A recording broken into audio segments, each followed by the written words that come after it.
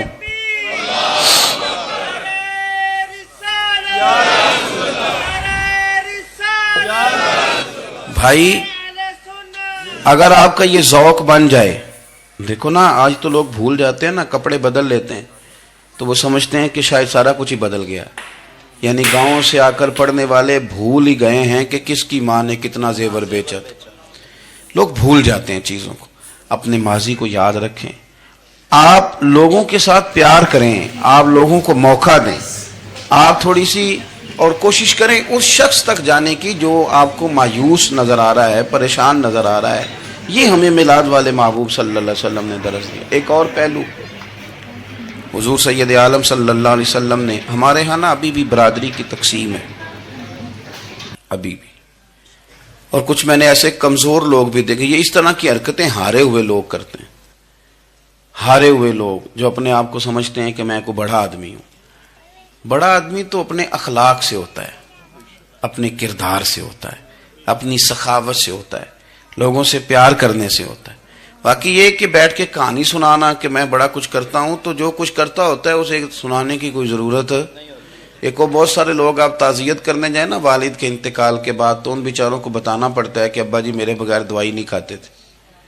تو میں کہتا ہوں اگر تیرے بغیر نہیں کھاتے تھے پھر بتانے کی ضرورت نہیں، پھر تو سارے گاؤں کو پتا ہوگا کہ تیرے بغیر نہیں کھاتے تھے۔ اور اگر کوئی دال میں کالا ہے تو پھر تیری وضاحت کوئی بندہ قبول نہیں کرے گا۔ تو آپ کو بتانا کیوں پڑ رہا ہے؟ اور آپ بار بار اس بات کا ذکر کیوں کر رہے ہیں کہ ہم بہت بڑے قبیلے کے ہیں؟ صاحب اگر آپ بڑے قبیلے کے ہیں تو پتہ ہوگا سارے علاقے کو آپ کتنا لوگوں کا خیال کرتے ہیں، آپ کس قدر محبت کرتے ہیں، آپ کا انداز کریمانہ کس طرح کا، پھر آپ کو بتانے کی کوئی ضرورت نہیں ہوتی، پھر خود بخود خبر ہوتی ہے۔ حضرت سیدنا ابو ذر غفاری رضی اللہ تعالیٰ عنہ، قبیلہ بنو غفار ایک بڑی شاخ تھی قبیلوں میں سے، جو لوگ اس زمانے میں مالدار قبیلوں سے تعلق رکھتے تھے، ان میں سے ایک بڑا نام تھا۔ ساری زندگی چودراہٹ کی، لیکن میلاد ایک انقلاب کا نام ہے۔ میں میلاد منانے والے دوستوں سے گزارش کرتا ہوں کہ آپ ہر سال میلاد منائیں، اور ہر سال میلاد کے بعد آپ تھوڑے بدل بھی جائیں، یعنی تھوڑے سے بدل جائیں۔ کچھ لوگ کہیں یار یہ داڑھی میں نے نا 12 ربیع الاول والے دن رکھی تھی، یہ میری میلاد والی داڑھی ہے، اور داڑھی رکھیں بھی نبی پاک کی مرضی کی۔ کس کی مرضی کی؟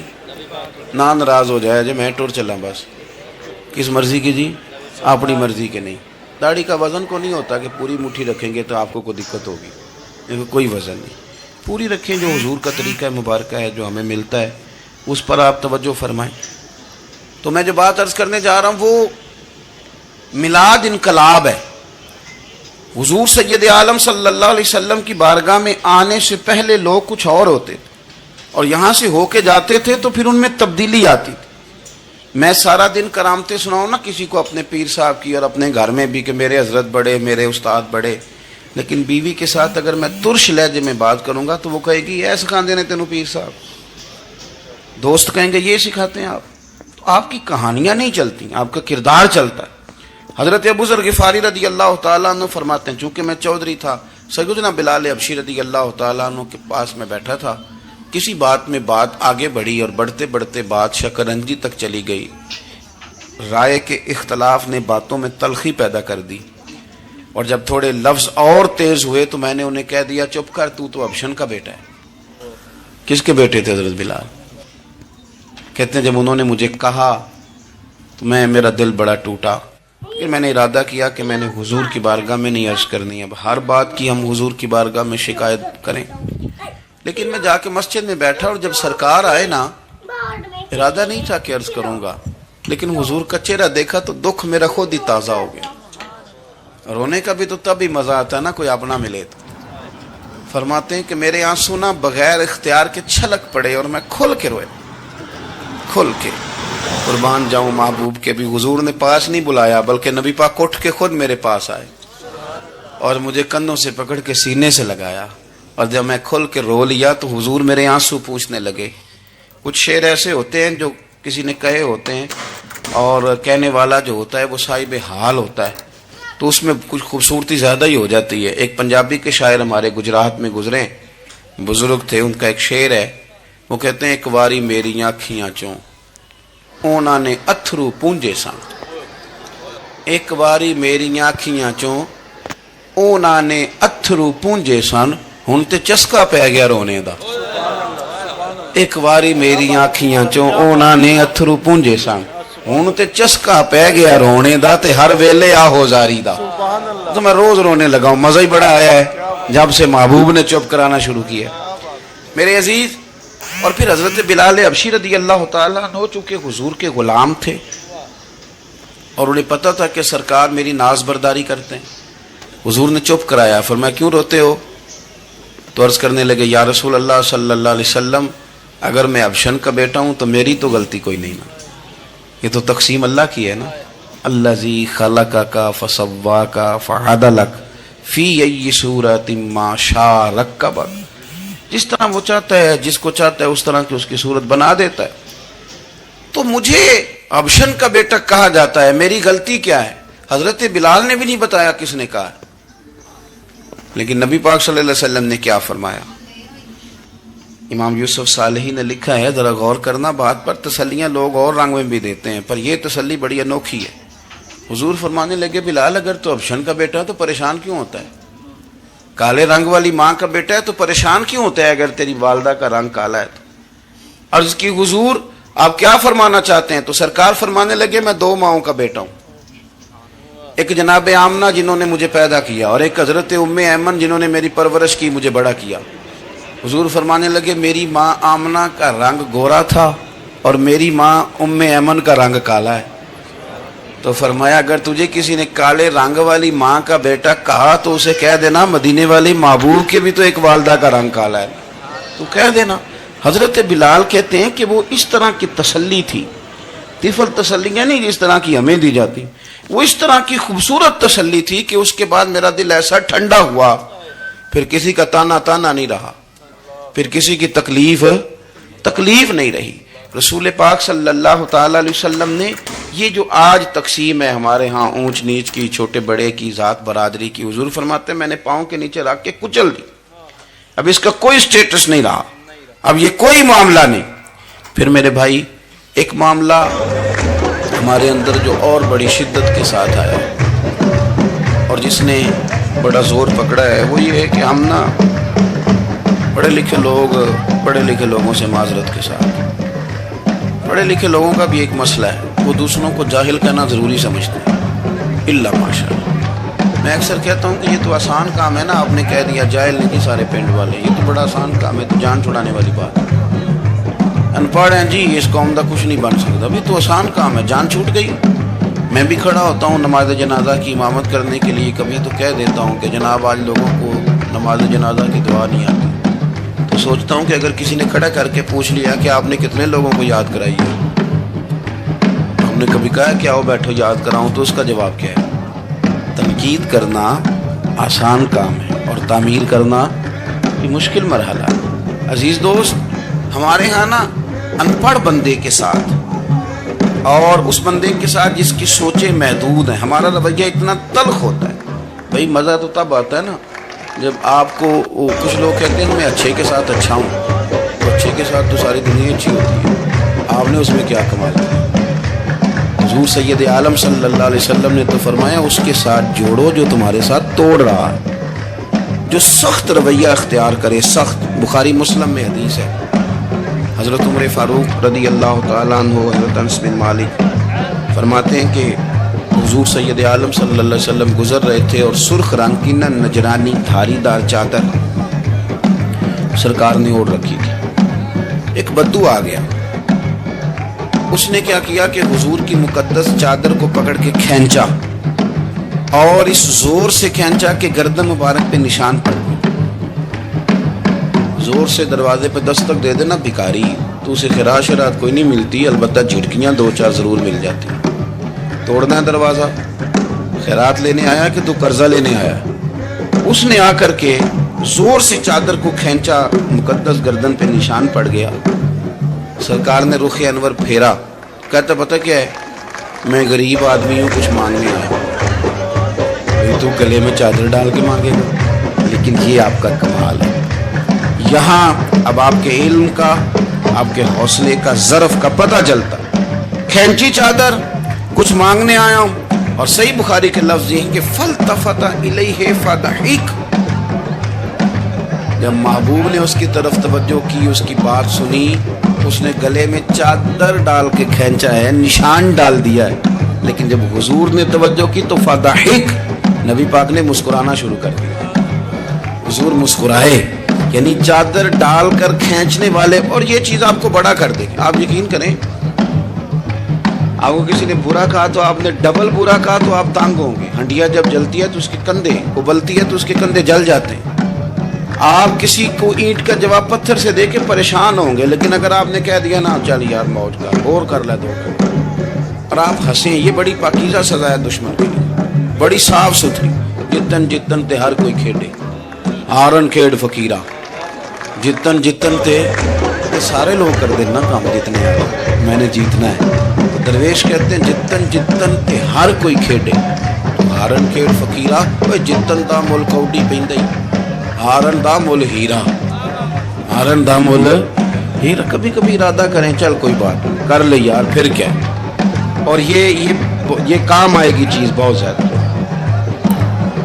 حضور صلی اللہ علیہ وسلم سے کہنے لگا کچھ مانگنے آیا ہوں. تو اب حضور نے کیا فرمایا؟ فرمایا 1-2-4 بکریاں نہیں, 2 پہاڑیوں کے درمیان جو ریوڑ ہے نا بکریوں کا, اجڑ, فرمایا سارے اس کو دے دو. اب اس نے وہاں تو کوئی جملہ نہیں کہا, گھر چلا گیا اپنے گاؤں قبیلے, اور وہاں جا کے لوگوں سے کہنے لگا سارے ادھر بیٹھے ہو,